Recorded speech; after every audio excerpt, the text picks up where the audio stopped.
Hola, ¿cómo están? Bueno, bienvenidos al segundo día del noveno coloquio de estudios de rol. Arrancamos así.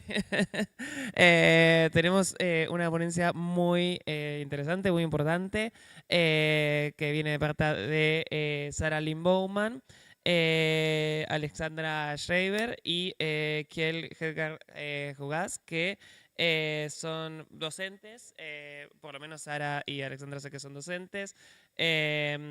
Alexandra en la Universidad de Göttingen y participa en el proyecto Rocket sobre rol y diversidad. Están haciendo un proyecto entre tres universidades que tiene que ver con generar redes y utilizar los juegos de rol para apoyar estos proyectos de diversidad y equidad y hacer redes y también mostrar qué es lo que puede aportar los juegos a estas poblaciones. Así que bueno, vamos a escucharlos a ellos que va a ser seguramente muy interesante. Después dejamos lugar para las preguntas. La presentación, por supuesto, va a estar en inglés. Pero bueno, voy a estar yo para traducir también las preguntas y cualquier cuestión vamos encontrando las relaciones entre idiomas a medida que avanzamos. Hey Sarah and Alexandra, can you hear me? Yes, I can. Perfect. Yes. Well, we are watching the presentation and we can start whenever you're ready. Great. Thank you very much. And thank you for the lovely introduction. I try to catch up with a bit of Spanish. So, buen dia and a very warm welcome to all of you. Thank you very much for the invitation. My name is Alexandra Schreiber. And I'm here with Sarah Lynn Bowman from Uppsala University. As you mentioned, unfortunately, Kjell Hedgard Hugas is not able to join us today. He's the third author of our article, Practicing Conflict Transformation Skills Through Role-Playing Games for Diversity, Equity, and Inclusion in Higher Education. And I'm going to share the overall aim and structure of the project, and Sarah will share with you the findings and the data.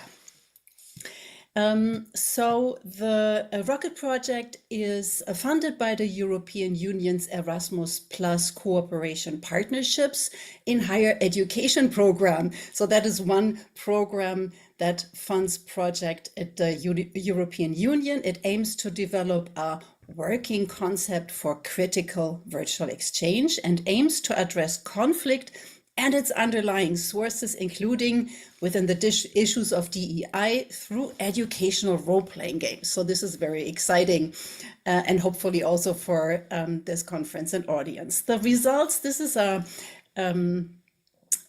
short note, the results of this project will be made available as open educational resources, OER, by June 2026 to make it to be adaptable to other contexts worldwide. So we would love for you to check in on that.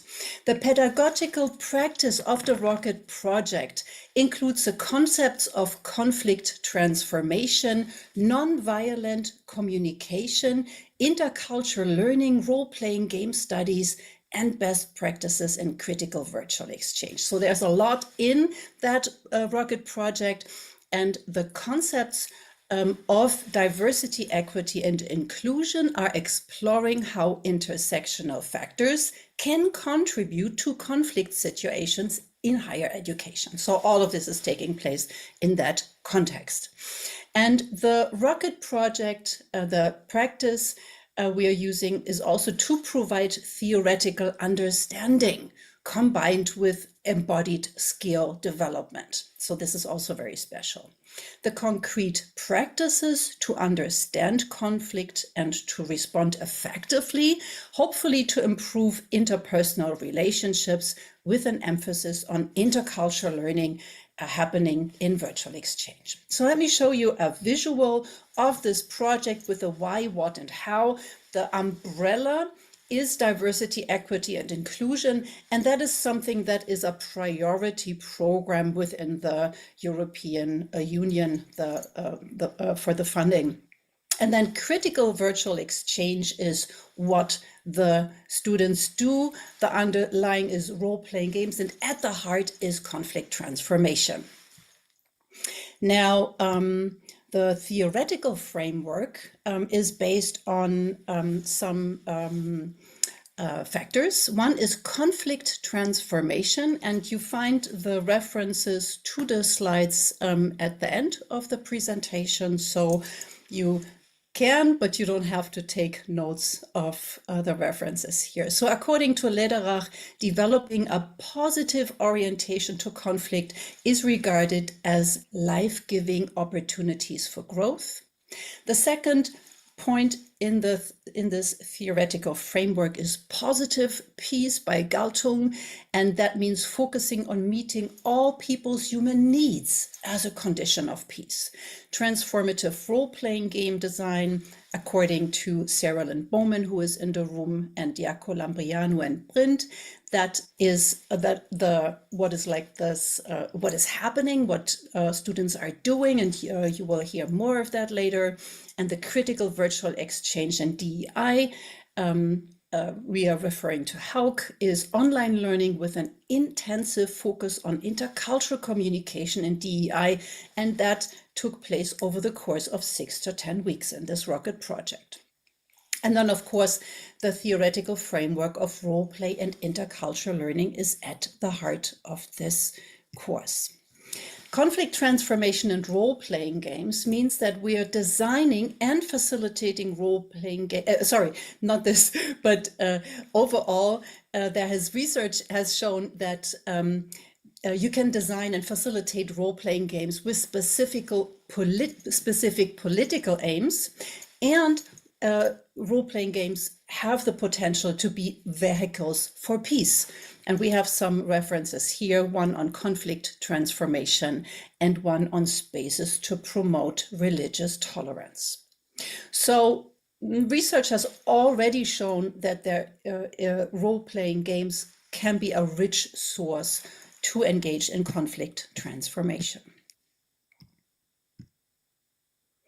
Now, role play and intercultural learning is a field that takes place in the Rocket project and understood as educational role play to be a means to raise a motivation for and identify with topics for intercultural learning to then build intercultural competence. And intercultural competence, there are a lot of definitions, and we're working with one from Bennett that says intercultural competence is a set of cognitive, affective, and behavioral skills and characteristics that support effective and appropriate interaction in a variety of cultural contexts. So you can already see this is also like a rich field. Now, role-playing as a character can help bypass the participant's so-called identity defense. And you can read more about that in the upcoming paper by Westbrook and Bowman, which is necessary for transformational learning. Identity defense can often arise when accepting new information is perceived as threatening to one's worldview that is connected to a person's existing identity. And this could be some content that is connected to intercultural learning. Also when it comes to power imbalance, for example. So engaging with challenging content also in the Rocket project, players can experience this through their alibi of play, which puts the player into an observer role, and by that lowering this defense, this identity defense. Now, role-play and intercultural learning in the Rocket project. Role-playing scenarios in Rocket were designed with a special attention to making those relatable for students and connected to issues of DEI. So we put a lot of effort into the design, and in small breakout rooms, in live video sessions like this one, like a Zoom session in the Rocket project, there were sessions with a dedicated facilitator in groups of 2 to 6 participants, and then for small group discussions and role play scenarios. So we had several small breakout rooms with facilitators and the small groups of students. And then the short scenes let the players have an embodied escalated experience of conflict and practice conflict skills in this heightened state of conflict. So they really felt, they were in that state where they felt that conflict in their body. For example, identifying their characters' positions, interests, feelings, and needs, trying out different conflict styles, and practicing I statements that are grounded in nonviolent communication is what happened in those breakout rooms. And each round of role play was followed by debriefing and reflection sessions that helped to shift perspective, build empathy for the perspective of others, and try new communication methods, and then also to reflect on the experiences. And I'm going to round this up with a brief look at the participants in this rocket project. So we had 44 participants from 3 courses in the universities of Göttingen in Germany, Uppsala in Sweden, and Groningen in the Netherlands. Out of the 44, 21 completed the survey that we sent out after the course had ended, and 1 student participated as student and role-playing facilitator. So they were wearing 2 hats at the same time.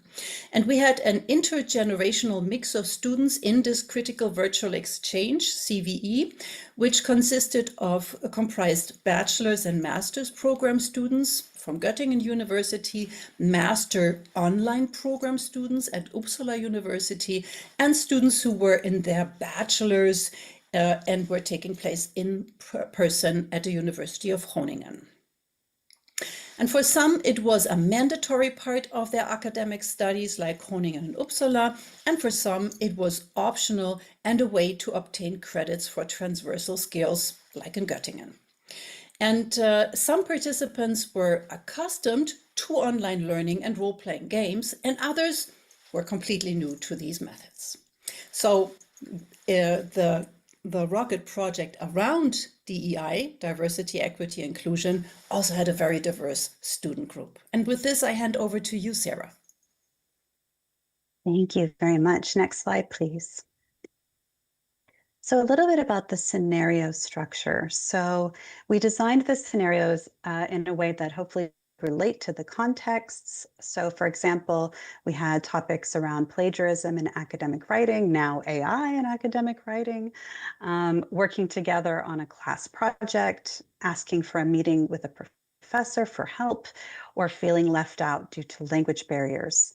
So we tried not to insert too many direct DEI contents simply because we were a little afraid of stereotypical behavior coming out, or people accidentally giving microaggressions to one another. But we allowed the participants to inject aspects of their own experience into these brief scenes.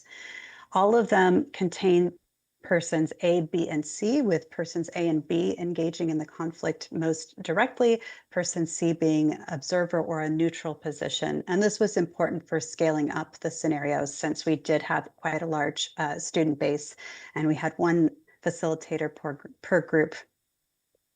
So we would introduce the scenario, they would choose their names, they choose their characters' pronouns, and then we would do a hot seat exercise where we allowed them to answer questions as their character. And this is where their character could really become their own. And it's really quite amazing to see how quickly people can jump into a role-playing scenario with 0 experience and all of a sudden start playing. That's been one of the really eye-opening things. For those of us who think we need several hours to help people get into character, it's not always true, actually. And then we had debriefing questions to help them reflect on their experience, what their characters had thought and felt in the scene. Next slide, please. So as we mentioned before, they practice different conflict styles. So perhaps their default most conflict style is competition or collaboration. Then maybe they try that, but then they try the scene again with avoidance, accommodation, or compromising. And we had scenes where they were able to identify their positions and interests. So why their character cared about a thing and what their position on that thing is, but also the underlying feelings and needs that are really at the core. And remember when we talked about positive peace being about addressing human needs, we believe it's really important to help people figure out what their needs actually are in a conflict, because that's really at the core of what is feeling threatened in that moment. And then they also practiced using I statements, focusing on their own feelings and their own needs when communicating to others, and neutrally reflecting the other person's behavior back. And I don't know if any of you have ever tried this in conflict, but it's extremely challenging, even in short role scenes, to not use blaming language or somehow say, you made me feel a certain way, because people don't make us feel anything. We feel a certain way. So this is embodied practice to be able to try this when in a heightened state of conflict. And then in our debrief questions, we asked them to reflect on how it felt to go from this escalated state to hearing the I statement. And oftentimes they reflected that it actually helped them like regulate their nervous system essentially and feel more calm. Next slide, please. We won't go into a lot of details, but essentially we were looking at students' motivation to role play through the intrinsic motivation inventory. So how interesting or enjoyable it was, how useful they found conflict transformation to be, and how related they felt to their student group within this virtual exchange setting. Because as we know, online education doesn't always feel very connective. We'll just skip to the next slides because we are running out of time. So we had about 23 participants. Go ahead and skip to the next slide. And the next one. We had a mixed group, as we mentioned. So countries of birth. So we had quite a diverse group, even if some of them were living, for example, in Germany at the time. We had Southeast Asian, South American, North American, and European participants. And those are only the people that filled out the survey. We know it was actually even more diverse than that. Next. This is very interesting. Most of them were between the ages of 18 to 30, which is not terribly surprising, but we actually had participants that got as high as 61 to 70. So as we said, this is a very intergenerational group, in part because the program that I run, which is on transformative role-playing games, for any of you who are interested in doing online education on that, tends to be geared towards lifelong learners. So people who want to apply this in a profession that they're already in. So a very diverse group. In terms of neurodiversity, some of the students mentioned that they have ADHD or autism. And in terms of gender, some identified, most of our participants, at least that filled out the survey, identified as women, some identified as men, but we did have some agender or non-binary participants as well. In terms of sexual orientation, as you can see, the majority identified as heterosexual, but we also had queer, bisexual, and asexual participants in the and bisexual, yeah, twice. Okay. We had quite a nice range of different religious beliefs. There were quite a few that were atheist, which is not terribly surprising given that a lot of, especially Northern Europeans, towards atheism. But we definitely had folks from Orthodox traditions, we had Islam, we had Buddhism, so it was quite a nice mix. And then it looks like several folks mentioned their spirituality rather than their religious beliefs. I know this slide is probably a little bit difficult to read, but I'll just give you an example of the kinds of questions we asked. Things like, I enjoyed engaging in the role playing very much, or the role playing was fun to do. They rated those very high and the negative statements very low. And then in terms of whether conflict transformation was valuable or useful, all of the statements were scored quite high, actually. We were really pleased with this result, because that was one of our goals, is that folks would want to commit themselves to conflict transformation as a life path, not just as something we do in this class. And whether they felt related to other students, that was a little bit lower, but actually quite high overall. Some of them weren't sure if they could be friends, outside of it, but that makes sense because there wasn't really an avenue to continue to connect afterwards. So that question makes sense in that context. And overall, they were satisfied with the course, with the online facilitation, and even the online discussion forums, which is a really difficult one for those of you who've done asynchronous learning before. So that was a great result for us to get. So we coded the free text entries. We don't have a ton of time, but we can go really quickly. Next slide. So they enjoyed the role play, they enjoyed the discussions, they enjoyed interacting with each other, and in fact, they wanted more of that, as we'll see in the next slide, and they enjoyed the live sessions. They wanted more time for discussion, more time for role play, which is good for us to hear. Next slide, please.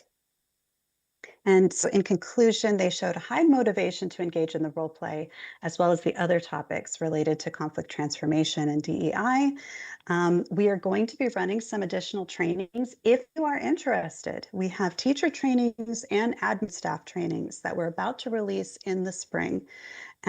I know that the times might be tricky for folks on that side of the ocean, but if it's something that you would like to look into, please follow us on Facebook or LinkedIn or wherever, and you can get updates on that. And so we're going to be taking a lot more data. We have a teacher training actually starting next week as well. And so overall, we think that transformative learning can actually help us shift social and cultural dynamics, even if in a small scale in a little classroom like this, hopefully towards greater awareness, peace, and justice. That is our commitment. And this course, we do believe, brings together innovative methods for participants to engage in learning. And we will breeze through the citations. They are also in the paper that hopefully will pass peer review. We will see, but we're happy to share them with you later. Thank you very much. And just as a reminder, this was funded by the Erasmus Plus project in the European Union. Thank you very much.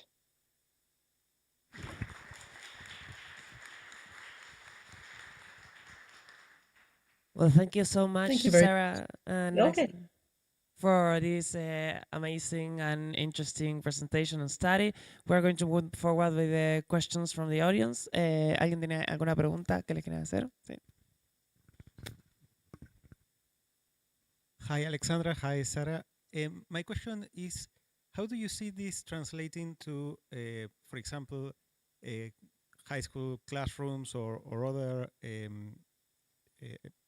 experiences like that? Because I think that, and I'm very interested in this concept of the identity defense. I think, and correct me if I'm wrong, of course, that people that are doing or are taking part of an experience where they know they will deal with these subjects are perhaps primed to lower their defenses for this kind of things. So I'm thinking, for example, for a teacher or someone that does tries to translate this to a school project, what strategies, for example, or how should we try to lower that defense? Because classrooms perhaps are a little bit more hostile to DEI and those things. Yes, that's a super important question, especially in our current context, right? Where DEI is very much front in the news in a lot of places. We don't talk too much about DEI to the students, actually. We have one exercise where they reflect upon their privilege and marginalization across various vectors, but we actually instead focus on the core aspects of conflict that are of course important in DEI, but are also important in any type of conflict. For example, how you decide to engage with a conflict style. Are you competitive or are you cooperative? These are things that high school students will recognize in themselves probably. And in terms of feelings and needs that might be difficult for them to voice, it might actually be a little easier for them to voice as their character. So, I mean, I would definitely, of course, read the room. What your population is like and what they'll be comfortable with. But I do think some of the content will be helpful for them. I've worked with peace and conflict studies in the community college context in the United States, where they have quite a few students that are early high school. So they're actually around 15 years old. And some of them really, really respond well to, for example, even just being presented with the I statement, not even trying it themselves, but saying, I've been trying the I statement, with my mom, and it's completely changed our relationship, So I think that there is a desire to learn how to handle conflict, especially if they have a very contentious home life. So I would just trust that your students have plenty of conflicts to work with.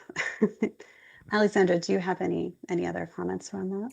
Thank you. I like the idea that you are, if I understand correctly, thinking about transferring it because we are working in higher education and then transferring it to other contexts. I think this is just perfect. And that is also like what the OER material is good for. And I remember that what you mentioned, Sarah, also in the talk and what we experienced, how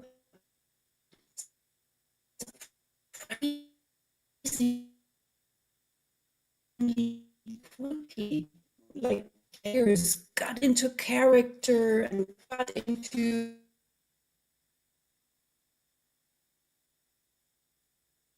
like role play due to, and we didn't get a chance to Alexandra, talk about that a lot in the presentation, but it's in the article. Sorry to interrupt Sorry? you. We had a connection problem and we didn't hear the last part. Can you repeat, please? Sure. As I mentioned that I'm first of all, I'm super happy and excited about the question and that you think about transferring rocket content into other contexts. And there are two things that I find like promising when thinking about doing so. And one is our experience, how easy, and I don't know if you understood that before the technical issues. So how easy it was, or how quickly it was actually that players got into character and got into role play, and so the structure of the course was that it had meta techniques and safety tools that were introduced in the plenary, so they were clear from the beginning, and the facilitators did a demo role play. So as facilitators, we also went into the uncertainty and we presented ourselves as being vulnerable, and so that seemed to be helpful for players to engage. So yeah, so again, yeah, it would be great also to hear from you how that worked. So maybe you want to continue a conversation or start a conversation there. Amazing.